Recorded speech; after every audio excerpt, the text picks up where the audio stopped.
Khushbu madam வந்து அப்போ வந்து கற்பு பற்றி ஏதோ ஒரு விஷயத்த சொல்லிட்டாங்கன்னு சொல்லி தமிழ்நாடே கொந்தளிச்சது. பயங்கரமாக கொந்தளிச்சாங்க. கற்பு பற்றி எப்படி இப்படி அவங்க சொல்லலாம், நம்முடைய கலாச்சாரம் கெட்டு போச்சு, நம்முடைய ஒருவனுக்கு ஒருத்திங்கிற பண்பாடு போயிடுச்சு அப்படின்னு அரசியல் கட்சிகள்லாம் அவங்க வீட்டு முன்னால் போய் போராட்டம் பண்ணுறது அதெல்லாம் பண்ணாங்க.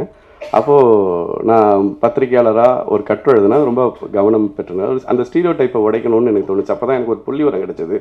எய்ட்ஸில் இந்தியாவிலேயே 2வது பெரிய ஸ்டேட் வந்து அதிகமான நோய்கள் ஸ்டேட் வந்து தமிழ்நாடு அப்படின்னு.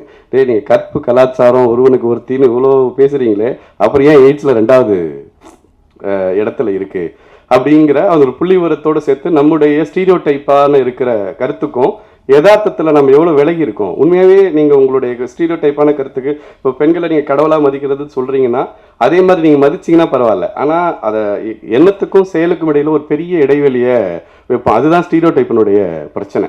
அது வந்து நமக்கு ஒரு கற்பனையை ஒன்று கொடுக்கும், ஆனால் யதார்த்தத்தில் மிக மிக மோசமாக நடந்துக்கும். அதுக்கு ஆப்போசிட்டாக ரொம்ப புனிதப்படுத்தும் கற்பனையில். ஸோ அதனால தான் ஸ்டீரியோ டைப்பை உடைக்கிற முயற்சிகள் எது இருந்தாலுமே நம்ம வந்து 2 கை நீட்டி வரவேற்கணும் அப்படின்னு நான் நினைக்கிறேன். இன்னைக்கு நடந்த எல்லா மாற்றங்களுமே ஸ்டீரியோ டைப்பை உடைச்சது தான். இவங்க படிக்கலாம், இவங்க படிக்கக்கூடாது, இவங்க இது பண்ணலாம், இது இவங்க பண்ணக்கூடாது இப்படிங்கிற நீங்கள் ஒரு சின்ன சின்ன விஷயங்கள் நீங்கள் ஒரு வரவேற்பறைக்கு ஒரு கல்யாணத்துக்கு போனீங்கன்னா வந்து அந்த ரிசப்ஷனில் பெண்கள் தான் வந்து அந்த சந்தனம் தொளிக்கிறதுக்கும் இதுக்கு இருப்பாங்க. நான் பார்த்த நாள்லேருந்து இது மாறவே இல்லை. இப்போ அதுனா அது பெண்கள் தான் பண்ணணும் அப்படிங்கிறது நம்ம மைண்டில் இருக்கிற இது. அது பெண்களுக்கும் இருக்கும், ஆண்களுக்கும் இருக்கும்.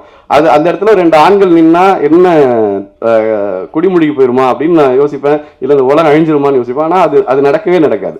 இந்த மாதிரி குட்டி விஷயத்துலேருந்து பெரிய விஷயங்கள் வரைக்கும் ஸ்டீரியோ டைப்லேயே நம்ம வாழ்க்கை நகர்ந்துட்டு இருக்கு. அது என்னன்னா நமக்கு புதிய சிந்தனைகளையோ புதிய மாற்றங்களையோ அடையறதுக்கு வாய்ப்பு தராமல் போயிடும்னு தோணுது. ஸோ அந்த வகையில் இன்னைக்கு சிந்திக்கிறதுக்கோ இதுக்கோ வாய்ப்பு தராத ஸ்டீரியோ டைப் விஷயங்களை உடைக்கிற முயற்சியாக ஜென்டில் உமன் திரைப்படம் வந்திருக்கிறது அப்படிங்கிறது ரொம்ப மகிழ்ச்சியும் மனநிறைவையும் தருது.